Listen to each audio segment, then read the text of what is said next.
इस पूरे मोहल्ले में सिर्फ इसी घर को बताया जा रहा है कि ये जो घर है जावेद का घर है और अतिक्रमण के रूप में ये चिन्हित किया गया है। तो हाईकोर्ट के निर्देश के बाद ये कार्रवाई की बात तहसील प्रशासन और दो वाला कोई हाथ न लगा रहा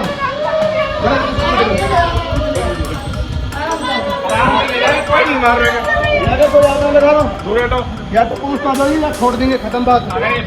छोड़ देंगे। अगर यहाँ पर किसी जिहादी का सपोला मुखबर अगर यहाँ पर हो, आस पास में कहीं दूर दूर तक अगर ये आवाज यहाँ तक जा रही हो, तो उससे कहना चाहूंगा खुल के कि बेटा खाली हम भी नहीं घूमते हैं।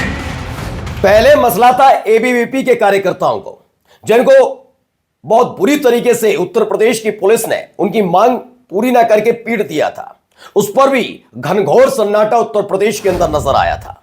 वो नाराज हुए थे।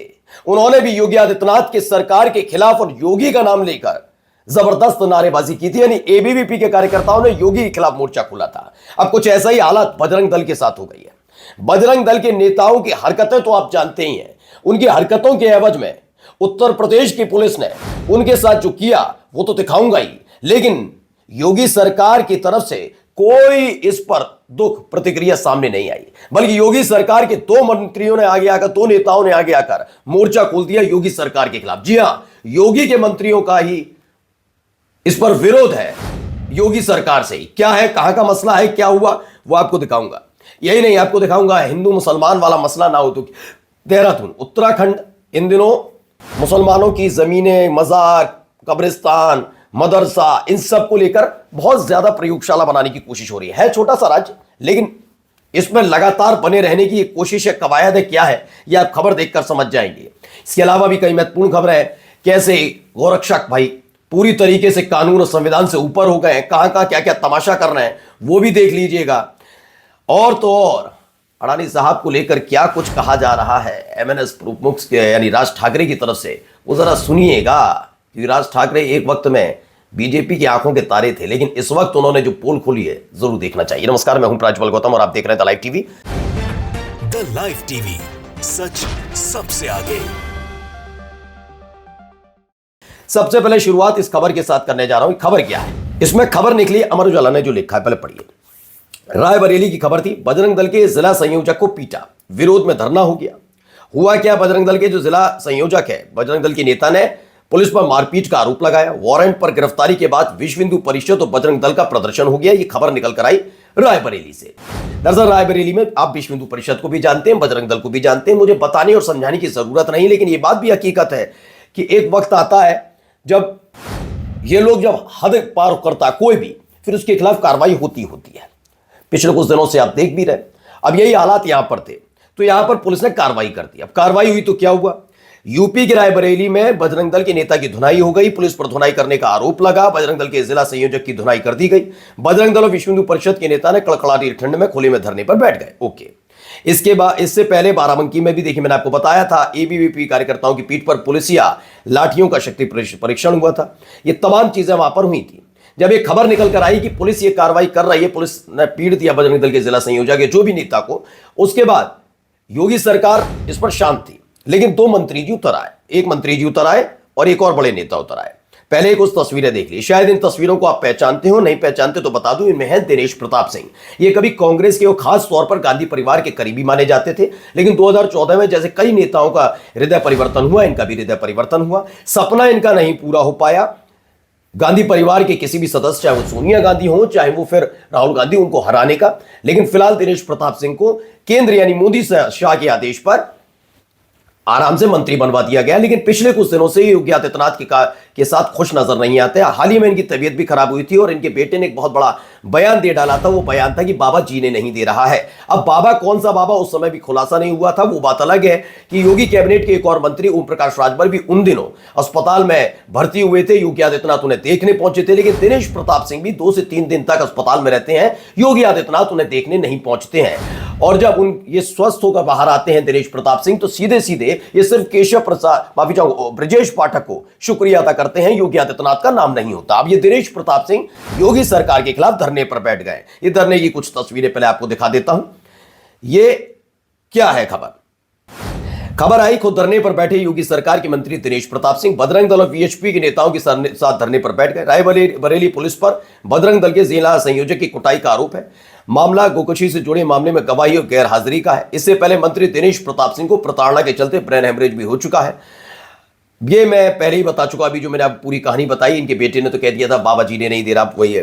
देखिए, यूपी पुलिस के हाथों सूते गए बजरंग दल के कार्यकर्ताओं को रायबरेली के दो कद्दावर नेताओं का समर्थन मिला है। एक तो है दिनेश प्रताप सिंह जो खुद अभी मंत्री हैं, और दूसरे हैं पूर्व कैबिनेट मंत्री और विधायक मनोज पांडे ने मौके पर पहुंचकर समर्थन दे दिया। इस सबके बावजूद कहीं पत्ता तक नहीं हिला है। अब आप अंदाजा लगाइए कि अंदर ही अंदर बीजेपी के अंदर एक तो कूटे जा रहे हैं बजरंग दल के नेता, वो हो रहा है, और अब मुखालफत भी शुरू हो चुकी है अंदर खाने। अब आ जाते हैं, जरा उत्तराखंड लेकर चलते हैं। उत्तर प्रदेश की तो बात हो गई, जरा यहां देखिए यहां क्या चल रहा है। इस पूरे मोहल्ले में सिर्फ इसी घर को बताया जा रहा है कि ये जो घर है जावेद का घर है और अतिक्रमण के रूप में ये चिन्हित किया गया है। तो हाईकोर्ट के निर्देश के बाद ये कार्रवाई की बात तहसील प्रशासन और जो वाला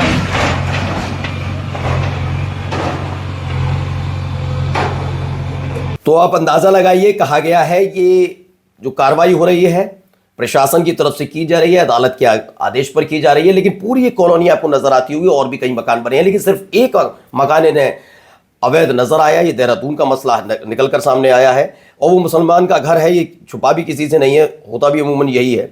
इस पर ये लिखते हैं अशरफ हुसैन ने कहा जावेद के घर पर बुलडोजर चल रहा है। प्रशासन ने यह कहकर कार्रवाई की कि नाले पर अतिक्रमण किया गया, लेकिन सवाल यह कि क्या नाले पर बना हुआ सिर्फ जावेद का घर ही था। वीडियो बनाने वाला व्यक्ति भी कह रहा है कार्रवाई के दौरान सिर्फ जावेद का मकान अवैध बताकर गिरा दिया गया है।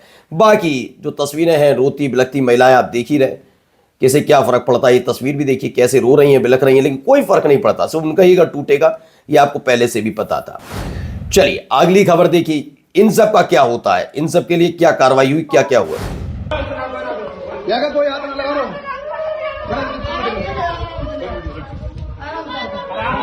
कोई नहीं मार रहेगा। कोई हाथ ना लगा लो। देखो हाथ में बंदूक हथियार लेकर सब चलते हैं। छोड़ देंगे। इनको अधिकार किसने दिया है, सवाल ये। कोई कुछ नहीं कर रहा ना। कोई कुछ नहीं है। पुलिस देखिए,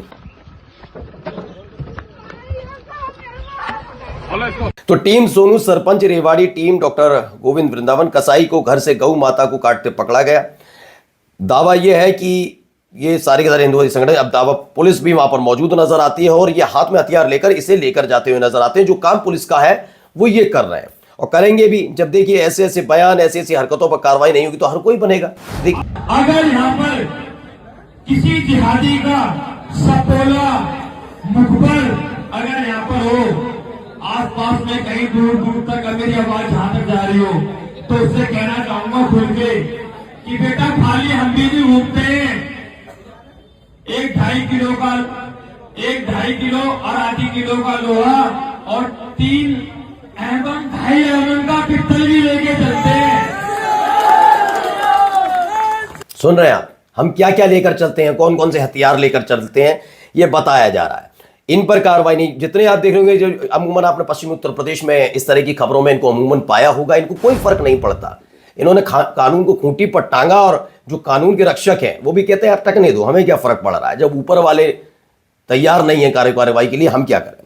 अब आते ही दूसरी खबर पर, सोना चोरी मामले में मुख्य पुजारी ही आरोपी निकला। यहां से सोना चोरी होने की खबर निकली थी, सोचिए पुजारी पर ही आरोप। पुजारी को भगवान का डर नहीं है, इसलिए तो मंदिरों में बहुत सारे मामले निकलकर सामने आए। सबरीमाला मंदिर की यह घटना है जहां पर कई किलो सोना था वो गायब हो गया था। फिर जब सोना गायब होने की खबर निकल कर आई, हड़कंप मचा। बाद में जब जांच पड़ताल की गई तो वहीं के पुजारी पर आरोप है कि उन्होंने सोना चोरी किया है। अब आइए अगली खबर, एमएनएस प्रमुख राज ठाकरे ने बीएमसी चुनाव की सभा में वीडियो दिखाया है कि 2014 में अडानी का कारोबार कितना था और अब कितना फैल गया है। आपको याद होगा, कई अगर आप मेरी रेगुलर वीडियो देखते हैं, मैं तो तब भी पूछता रहा हूं, कोई मेरा शुभचिंतक, कोई मेरा भाई बता दे 2014 से पहले, और रियली बताए, गूगल करके नहीं बताना, आप अडानी साहब को कहां तक जानते थे, क्या वो व्यापार करते थे, अडानी साहब करते क्या थे 2014 से पहले, 2014 से पहले करते क्या थे वो बता दीजिए, और 2014 के बाद क्या क्या करते हैं वो अब आपको बताने की जरूरत नहीं, वो तो सब कुछ करते हैं। गैस उनका, एप्पल उनका, मतलब सेब वो बेचे हैं, पोर्ट, एयरपोर्ट सब है। लेकिन अडानी साहब 2014 से पहले क्या करते, तब देखिए वही बात राज ठाकरे ने भी कही है, ये वो काम थे। और आज देखिए हर जगह अडानी अडानी अडानी नजर आता। अद्भुत करिश्मा किया है अडानी साहब ने। और जाते आते जरा इधर भी देखिए, ये नमो नमो, ये जो व्यक्ति दिख रहे हैं नमो नमो संगठन के राष्ट्रीय अध्यक्ष हैं। नाम है विनोद अग्रमोदी है, जो राजधानी रायपुर में कोरोना काल के दौरान नकली सैनिटाइजर बेचते रंगे हाथों धरा गया था। इस विनोद अग्रमोदी को छत्तीसगढ़ के मुख्यमंत्री ने कुनकुरी सदन में बैठा रखा है। इसका मुख्य धंधा है एनजीओ के माध्यम से आदिवासी क्षेत्रों में नकली दवाइयां सप्लाई करना। ये कुणाल शुक्ला का दावा है। चर्चा है कुनकुरी सदन में इसको किसी तुलसी कौशिक ने दे रखा है, जो कि अपने आप को मुख्यमंत्री के बचपन का दोस्त बताया करता है। और आगे अगर इस तरह की खबरें निकल कर आए, कब सिरप वाली या कोई और खबरें, तो उसमें हैरत वाली बात नहीं है। जब सत्ता का संरक्षण मिलेगा तो खुलेआम करेंगे ही करेंगे ये लोग। नमस्कार। द लाइव टीवी, सच सबसे आगे।